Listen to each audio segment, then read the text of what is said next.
Pada suatu hari di hutan yang lebat, tinggallah seekor tupai yang ceria bernama Tiko dan kelelawar malam yang bijaksana bernama Kira. Tiko senantiasa sibuk mengumpulkan biji-bijian dan kacang-kacangan untuk disimpan sebagai persediaan makanan selama musim dingin yang panjang. Sementara itu, Kira sang kelelawar lebih senang menghabiskan waktunya dengan tidur di siang hari dan terbang mencari makan di malam hari. Suatu ketika datang musim kemarau yang panjang, sehingga makanan di hutan menjadi sangat langka. Tiko mulai khawatir dengan persediaan makanannya yang menipis. Ia harus bekerja 2 kali lebih keras untuk mencari makanan, sementara teman-teman lainnya mulai kehilangan harapan. Kira yang melihat kesulitan Tiko merasa kasihan. Ia menghampiri Tiko dan berkata, "Hai teman kecil, mengapa begitu lelah? Bukankah persediaan makananmu cukup untuk bertahan hingga musim berikutnya?" Tiko menghela napas dan menjawab, "Wahai teman malam, persediaan mungkin cukup bagi 1 tupai, tetapi banyak hewan lain di hutan ini yang kelaparan. Saya harus mencoba membantu mereka." Kira terdiam sejenak lalu berkata, "Ternyata engkau memiliki hati yang mulia, Tiko. Aku punya ide. Mari kita kerjasama. Di malam hari, aku bisa terbang lintas hutan mencari sumber makanan yang belum kamu ketahui. Dan di siang harinya, kamu bisa mengumpulkannya." Tiko tersenyum gembira. "Itu ide yang luar biasa, Kira. Dengan sayapmu, kamu bisa melihat banyak hal dari atas sana. Ayo kita bekerja sama." Sejak saat itu, Kira dan Tiko bekerja sama dengan sempurna. Di malam hari, Kira terbang tinggi mengeksplor area hutan yang belum terjamah, mencari buah-buahan, biji-bijian, dan serangga yang masih bisa dimakan. Ia kemudian akan memberi tanda dengan suara khasnya atau dengan menggoreskan kulit pohonnya. Pada siang harinya, Tiko akan mencari tanda yang diberikan Kira dan mengumpulkan makanan tersebut. Tak lama kemudian, persediaan makanan di hutan mulai bertambah. Tiko juga membagikan rahasianya kepada hewan-hewan lain di hutan itu, mengajari mereka bagaimana cara bekerja sama untuk bertahan hidup. Dengan kecerdikan Tiko dan bantuan Kira, hewan-hewan di hutan itu tidak lagi kelaparan hingga kemarau berakhir. Semua hewan di hutan tersebut belajar nilai penting kerjasama dan saling membantu. Dari kisah Tiko dan Kira ini, para penghuni hutan tahu bahwa persahabatan dan kerjasama bisa mengubah nasib mereka, bahkan dalam situasi terberat sekalipun. Bukit bukan lagi halangan bagi si kecil Tiko, dan kegelapan malam tak lagi hambatan bagi Kira. Mereka menjadi legenda hutan, simbol persahabatan dan kemitraan, menginspirasi generasi yang akan datang untuk terus bekerja sama.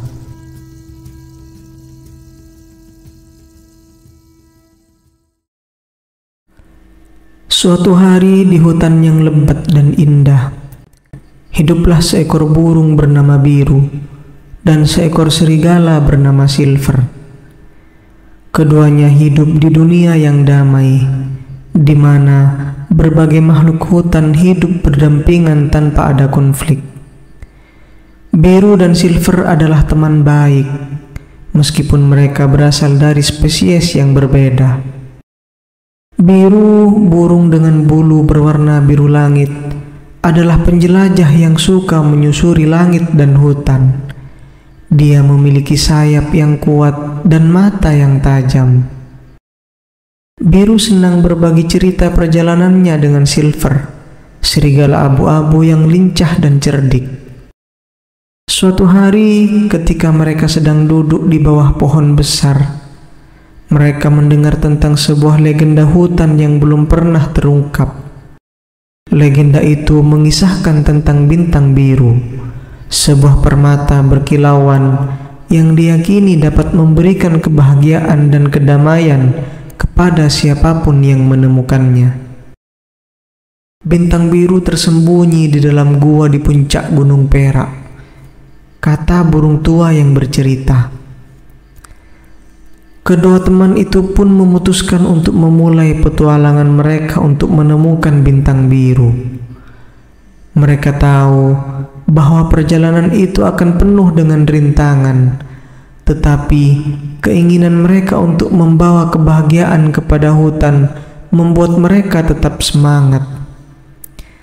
Selama perjalanan mereka, Biru dan Silver bertemu dengan berbagai makhluk hutan seperti tupai yang ramah, kura-kura yang bijaksana, dan kupu-kupu yang cantik. Mereka belajar bahwa keberagaman adalah kekayaan, dan kerjasama antar spesies membuat hutan menjadi tempat yang harmonis. Namun di tengah-tengah perjalanan, mereka juga menghadapi ujian yang sulit, cuaca dan buruk, dan makhluk hutan yang kurang ramah mencoba menghalangi mereka. Tetapi setiap kali mereka menghadapi kesulitan, Biru dan Silver selalu menemukan cara untuk bekerja sama dan mengatasi rintangan tersebut. Akhirnya, setelah melewati hutan yang lebat dan mendaki Gunung Perak yang tinggi, mereka tiba di pintu masuk gua tempat bintang biru diyakini berada. Namun, di depan pintu gua, mereka dihadapkan pada serigala hitam besar yang menjaga pintu tersebut. Serigala hitam itu, yang disebut dengan Shadow, menolak memberikan izin kepada Biru dan Silver untuk masuk. Dia mengatakan bahwa bintang biru adalah harta yang hanya harus dimiliki oleh serigala, bukan burung. Tetapi dengan bijaksana, Silver berbicara kepada Shadow, menceritakan perjalanan mereka, dan menunjukkan bahwa keberagaman dan persahabatan adalah kekuatan yang sebenarnya. Shadow tergerak oleh kata-kata dan tekad mereka, akhirnya mengizinkan mereka masuk ke dalam gua. Di dalam gua yang gelap, mereka menemukan bintang biru yang berkilauan. Begitu mereka menyentuh permata itu, secercah cahaya biru melingkupi mereka. Bintang biru memberikan kebahagiaan dan kedamaian kepada hutan, membuatnya lebih indah dan damai. Biru dan Silver kembali ke hutan sebagai pahlawan, membawa cerita petualangan mereka dan membuktikan bahwa keberagaman dan persahabatan dapat mengatasi segala rintangan. Hutan pun menjadi tempat yang lebih indah, di mana semua makhluk hidup bersama dengan harmonis dan saling mendukung. Dari hari itu, legenda tentang Biru dan Silver menjadi inspirasi bagi semua makhluk hutan, mengajarkan bahwa kerjasama dan persahabatan dapat mengatasi segala hal, dan keberagaman adalah kekuatan yang membuat dunia menjadi lebih kaya. Dahulu kala di tepi sebuah danau yang tenang dan subur, terdapat sebuah padang lumut, di mana kodok-kodok kecil bermain dan bersenandung bahagia di bawah sinar matahari yang lembut. Di tengah-tengah kodok-kodok tersebut, ada seekor kodok muda yang bernama Kobi. Kobi adalah kodok yang ceria, senang melompat dari satu daun teratai ke daun teratai lainnya, dan sangat dicintai oleh kawan-kawannya. Namun, di bagian lain dari danau yang sama, hiduplah seekor ular besar yang tua dan bijaksana bernama Bolar. Bolar tidak suka kebisingan. dan sering merasa terganggu oleh kegembiraan kodok-kodok itu, terutama melompat-lompatnya Kobi yang ceria.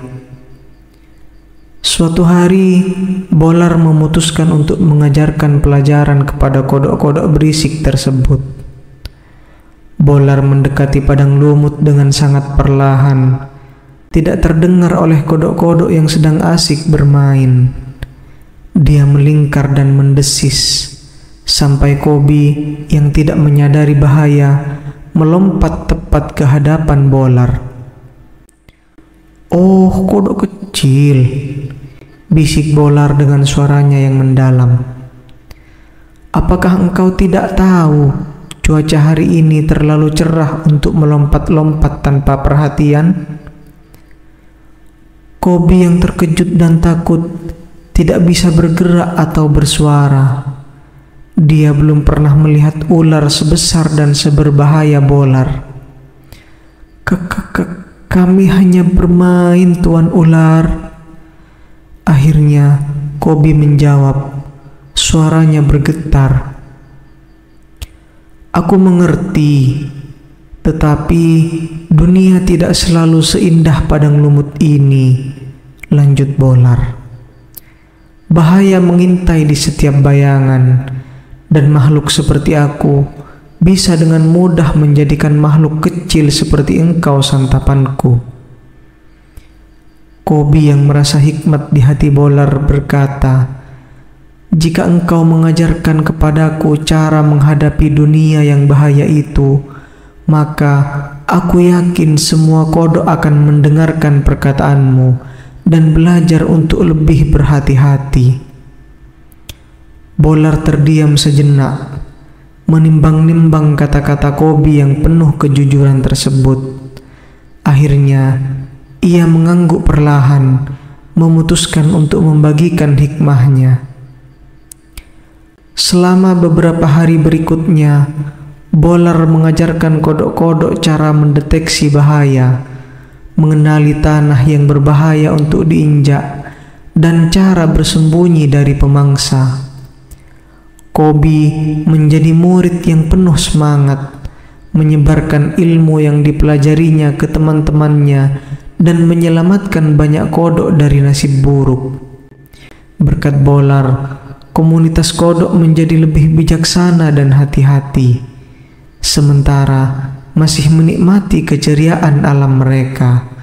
Sedangkan Bolar, meski masih menyukai kesendirian, kini merasa sebuah kehangatan di hatinya, mengetahui bahwa dia telah membuat sebuah perbedaan yang positif di dalam komunitas kecil makhluk yang sebelumnya ia anggap hanya sebagai gangguan.